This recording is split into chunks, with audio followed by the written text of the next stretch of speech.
So our next guest is Peter Cohen, born in Zimbabwe, which is actually a lot of fun to say. Try saying Zimbabwe. It's really fun.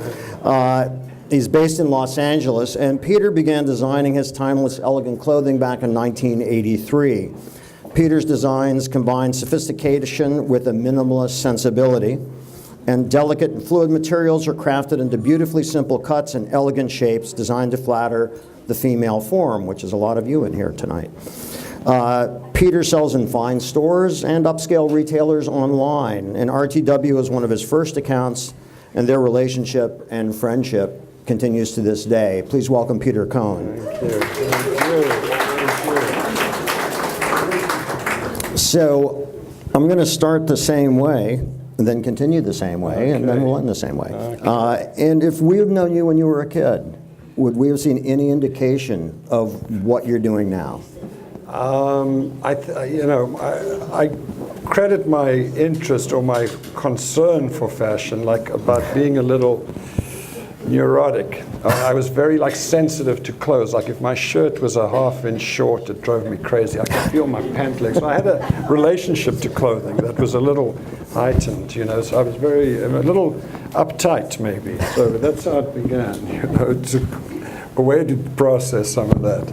So did you always know you were going to be a designer? It's all I know how to do. So I think I did. I mean, I learned a lot from my mom. I dressed us up as kids, my brother and I, from a young age on the farm. And so I understood, I just developed an appreciation for it. But I have an odd relationship to it because I didn't grow up in a milieu on friends who were interested in fashion. And so I dressed like everybody else, except I put a lot of concern into my Navy shirt, even though everyone else had a Navy shirt. So, my decisions were a little more personal, shall we say, than, And clothing is a weird thing, because clothing is a way to assimilate. It's a way to fit in. And so I think in some ways, I learned something about clothes from doing that, from trying to fit in. Now, I just heard that you grew up on a farm? I did, for 5 years, for the first 5 years. So when you said, Mom, Dad, I'm going to move to the United States, I'm going to be a designer, how'd that go? I followed them. No, we all came together. Oh, okay. So it came here we all came together. They had national conscription in South Africa at the time, so everyone had to go to the army, and I've got an older brother, and so my folks said, we're out of here. So they moved on our behalf, which was very good of them. They did it twice. They did it out of Zimbabwe, and they did it out of South Africa. But they really did it out of consideration to us, to my brother and I. So, do you remember, and again, a stunning coincidence. Yes, a stunning. I'm wondering if we can make this happen 3 times tonight. Yeah. That would be amazing. How would you describe your look? How would I describe? My clothes are very... I used to describe my clothes when I had a more conceptual kind of, approach, maybe, abstract, that I wanted clothes to be invisible. I wanted my clothes to be invisible. People would say, what the hell are you talking about? And, clothes have to, they have to make appeals, they have to make a recognition, but they also have to disappear at some point. I've got what Walker Evans called a hungry eye. It's like I register things. So at some point, if I'm still noticing the dress 2 hours into our conversation, there's something else lacking in the situation, or the shirt, or something else. It's got to kind of, it's got to be there. And frankly, when it comes, it's got to flatter. I mean, fashion's one thing, but if it don't flatter you, I don't buy it. I put on clothes, it's like, it's a requirement of them. They got to flatter because it's their job. That's, and they're part of the body. It's a sensual look. It's sensory. Part of the experience of clothes is not just visual. It is the actual sensation of it. It's nice sheets in a bed. Feels like fashion. If it, clothes can feel in the same kind of. It's a sensory experience. You know, I had often hoped that clothing would become invisible, but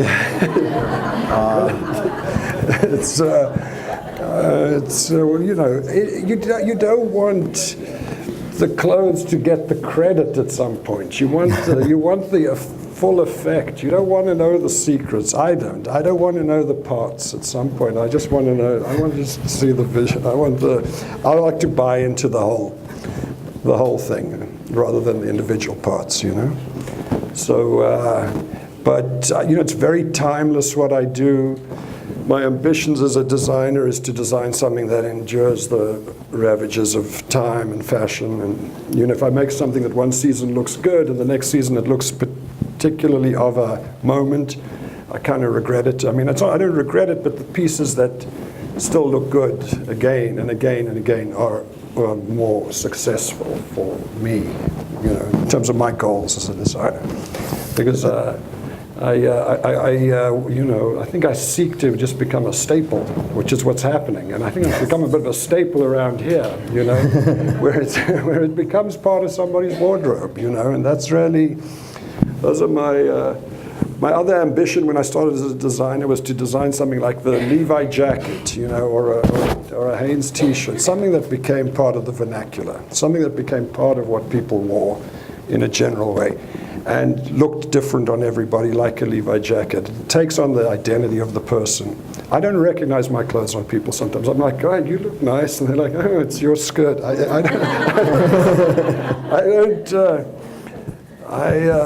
I'm not, yeah, it's, clothes, there's a lot going on. I mean, call me superficial, but there's a lot going on with somebody. There's the face, there's the hair, there's the lips, there's the arms. There's a lot of stuff going on. The clothes are a feature, but there's, you know, they're background a little bit to me, because there's a hell of a lot to engage beyond the, you know, lapel for me. So you know, I think there's, so just to enhance and to be there and to disappear at some point is key for me, because I can't stop noticing things because my eye is actually quite sensitive. You know, so if there's like a big ruffle on the shoulder, it's like I have to. It's like stop it, stop look. You know, just stop paying attention. You know, but so I'm easily distracted maybe. So that's a good segue into going back to 1983. Yes. And when you first met Janice. Yes, 86 is 86. Yes, yeah. 86. I started in 83. And what do you remember your impression of her the first time she came like in? a movie. I remember. I've reminded about her of it many times. I met her at the Plaza. There used to be a trade show there called the Coterie, and they rent 2 floors of the Plaza Hotel, and we all took hotel rooms, and we, you know, the buyers would walk the passages and come into our hotel rooms. It was that kind of situation, and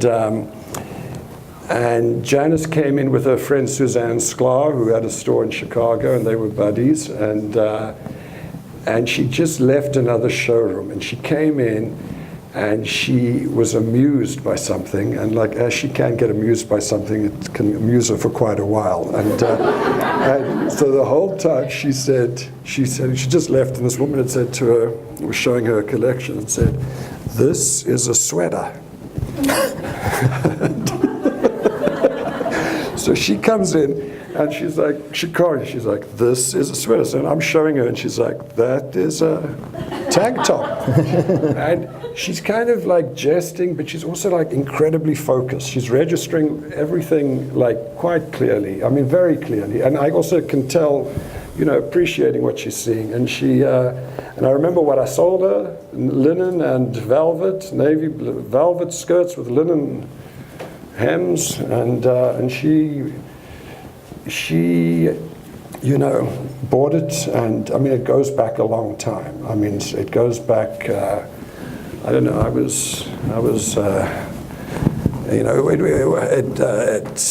goes back a very long time, and I have pictures to, I mean, it's decades that I've come down here. It's truly, Charleston Airport was like, just had that one restaurant in it, yeah.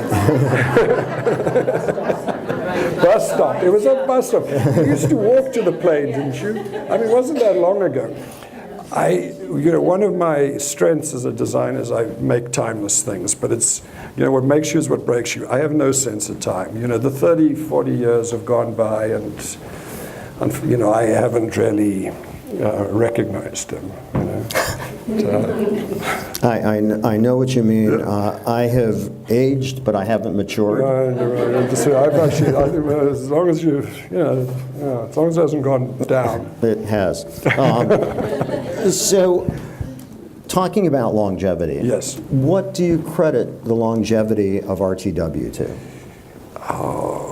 I think that personal relationship with people. There was a time people would buy my clothes and jewelry represents. They liked us. People say they buy it because they like you.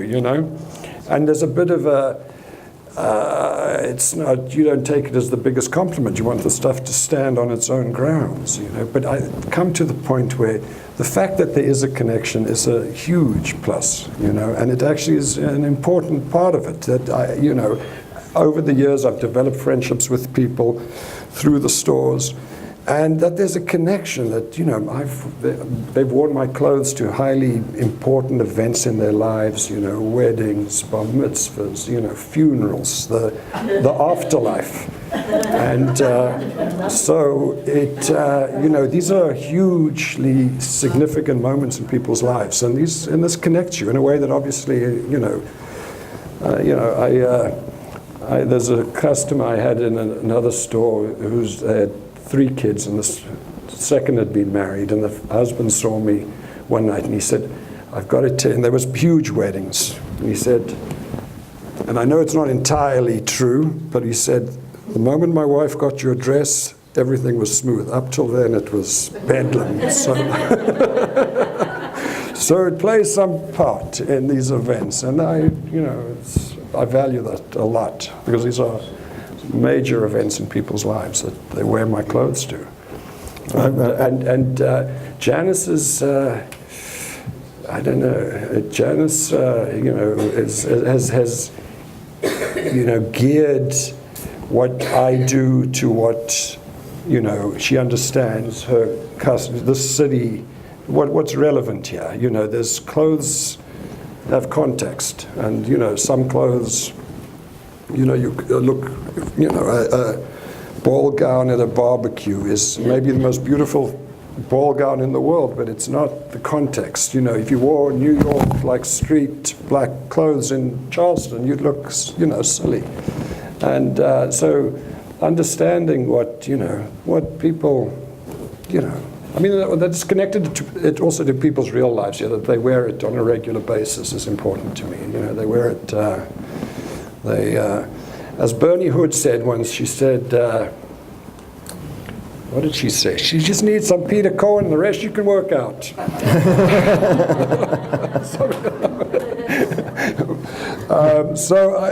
It's, I don't know if I've answered your question regarding Janice's longevity and everything. It's just a special place. They've welcomed me from the first time I got here, and I've been through generations of people who have worn my clothes, mothers, daughters, granddaughters. I've got like a new influx of people who are wearing it thanks to the, people, Haley and, the rest who've introduced my clothes to a different clientele, who've seen my clothes in a different way, that have broadened the, the audience for it. Because your clothes, clothes skip generations. The next generation's not necessarily going to, but I've been around long enough that the following generations come along that's been interested in what I do. Well, I don't know if you answered the question either, but but it was an interesting journey to go on with you there. Thank you. I have interviewed a lot of designers. Yes. Fern Malice, who's here, has interviewed even more. Yes. And I don't know, Fern, you can please tell me. I've never heard any designer talk about who's worn the clothes to the afterlife. Have you ever? never come up with anything. It's listen, it's a special thing. That it's a hugely important special thing. And no returns.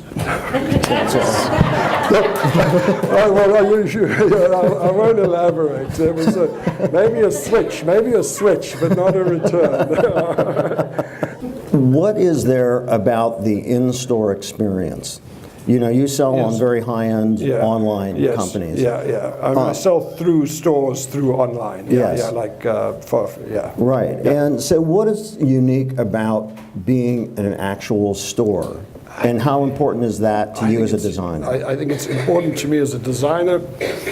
It's important to me as a consumer. I mean, I remember who I bought my jacket from, who sold it to me. That transaction, it's like plays into it. I remember the advice, the one I got talked into that I don't like. I remember the one that worked out perfectly. I mean, it's a part of the garment for me, you know, and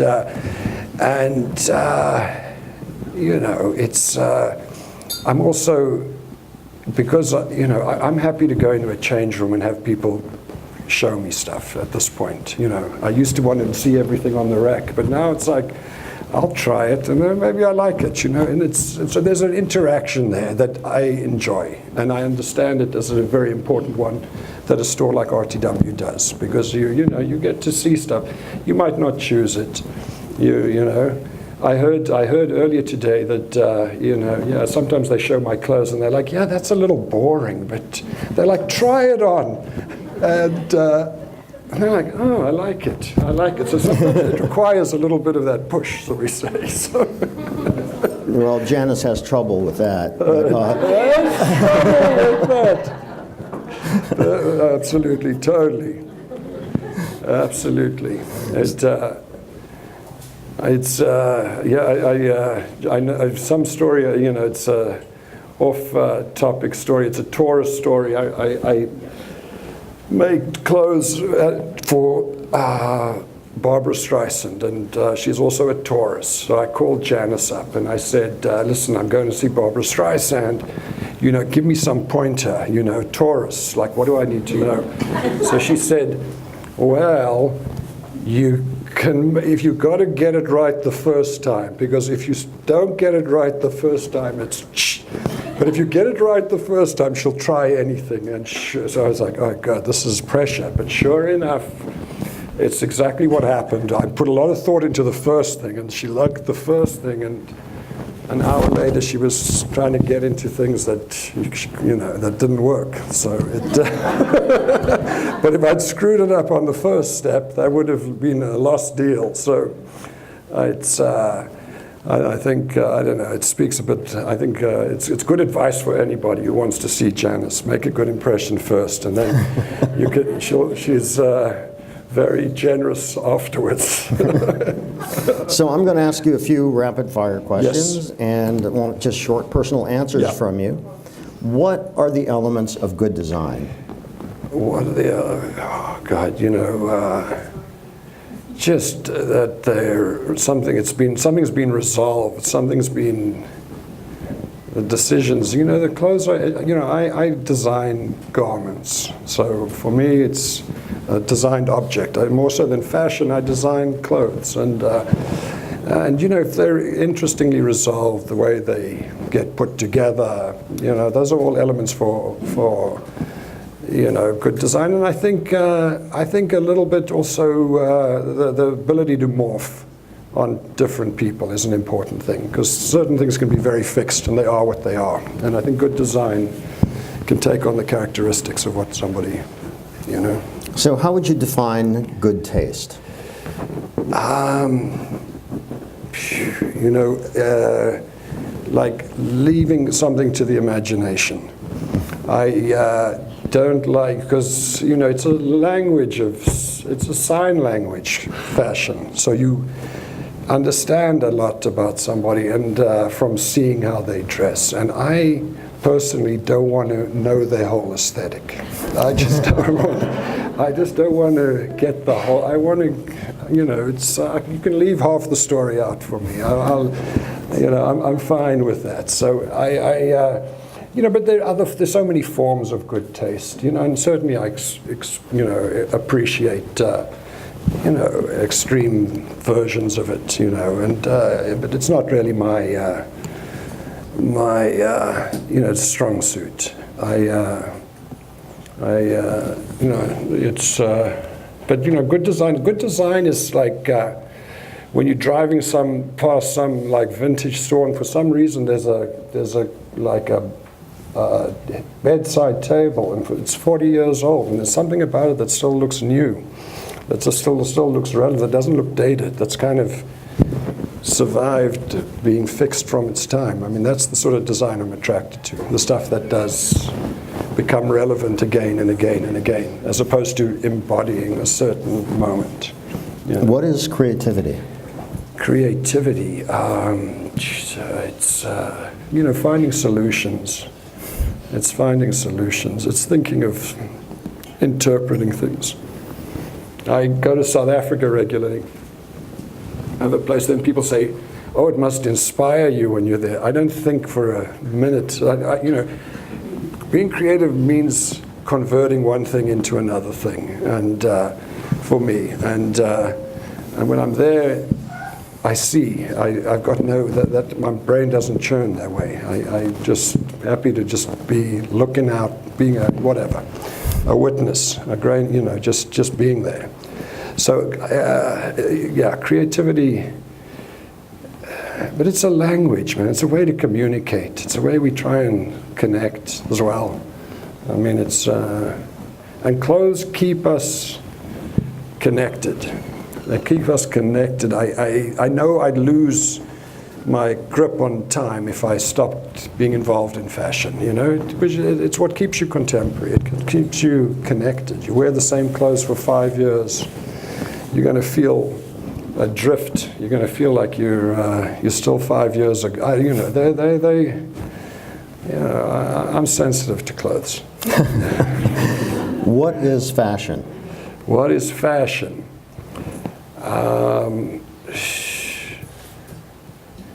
You know, it's, I don't know, I actually don't have a clue. It's so many things.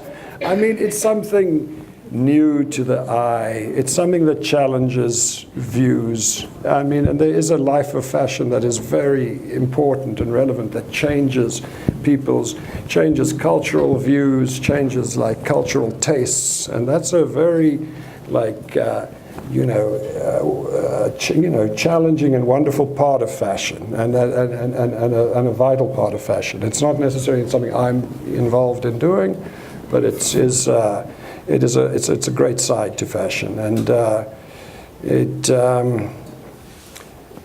but you know, it's not my. I'm more of a clothing designer, if I could describe it, than a fashion designer.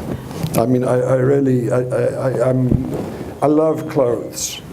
I love beautifully made clothes, and I love they're interestingly made, and that's what I make, you know, and that's what I continue to make, and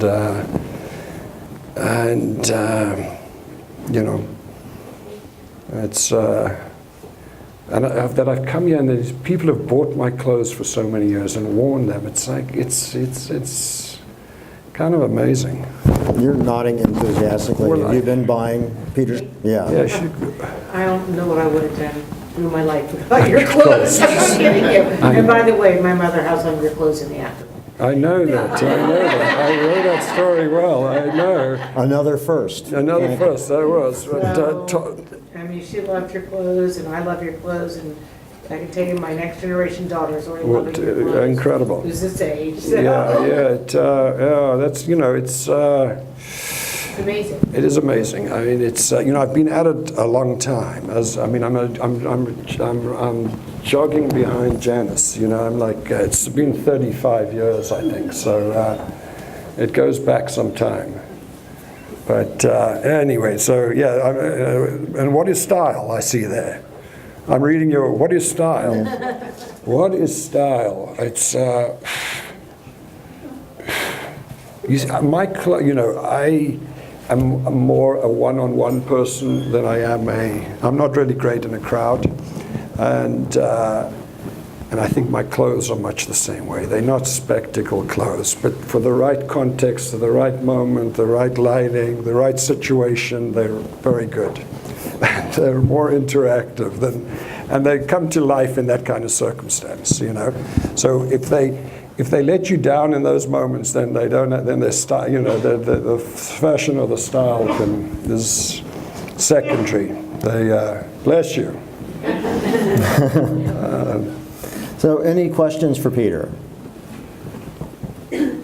Oh, no. Would you like to talk about this?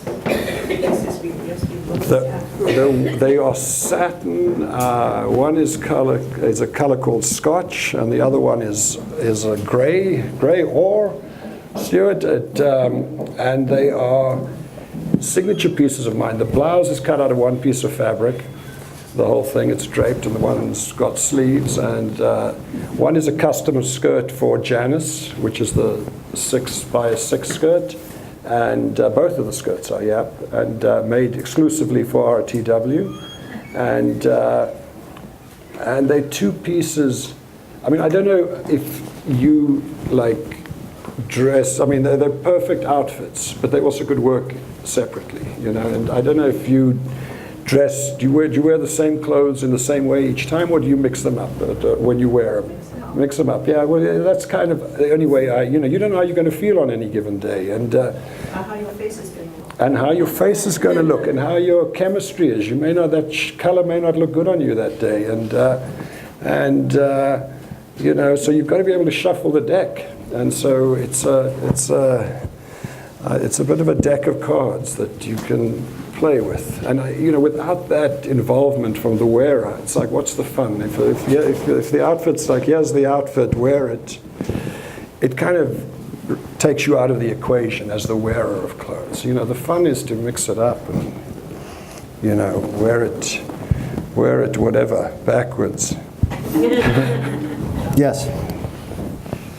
And my compliments to you with the lines and the drapery, and very beautiful. Thank you. I'm just very curious in terms of the transition from the mother-daughter. Yeah. How do you respond to the daughter's style initiative versus the mother's? In terms of what changes do you think, or what are you thinking when you're adapting something for a millennial, Yep. as opposed to Yeah. You know, I make age. My clothes are ageless. You know, so I really make them that they look good on. You know, really. I mean, they're ageless. They're not young. They're not old. And I mean, one thing is, you know, Haley's a young, you know, woman who loves my clothes, but she, like, you know, love that dress, but, you know, if it was 6 inches shorter, Yes. recognizes the beauty of it. A dress that's made 6 inches shorter has a different quality to it because it was made with that intention. So, you know, if it's this long dress and you just chop it off, it can work. I actually read on the plane over here, which I didn't know, because, you know, in terms of the credit of the authorship of ideas, Mary Quant, the inventor of the miniskirts, I read on the United Airlines thing, she made them short. She liked them short, but the customers would come in and say, shorter, shorter, shorter. So, you know, the invention happened in an interaction between, like, the wearer and where it starts and its origin. I lived in Markham Square. Did- really? Funky Queen's house. Incredible, Where we started that. incredible, and you know, it's really, you are the final arbiters of it, because I know many stores I've done business with for years, and they buy a collection and they love it and they love it and they're all about this collection, and then it doesn't sell, and then they hate it and they hate it because if it doesn't find a place, it's just a pretty dress, you know. You might as well hang it on, you know. My first married one was parrot green. Was it really Parrot green. nice? Was. Oh, a quiet shade. Up to hair. Yeah. And the jacket. Really? It's in carrot green and turquoise. Incredible. Excellent. You saw me coming. But it's good. Sometimes you want that. Sometimes you want to put yourself out there. I mean, a print does that. A print, when you wear a print, it puts you out there. If you put solids on, it gives you can morph. But when you've got a print, you're like fixed, which is a good thing sometimes, because it puts you have to deal with being in a fixed place as opposed to changing channels, which other clothes can do. And we're going to change channels now. Fantastic. And thank you very much. Pleasure. Thank you. Thank you. That was great. Thank you very much. Thank you. Thank you, everybody. Thank you.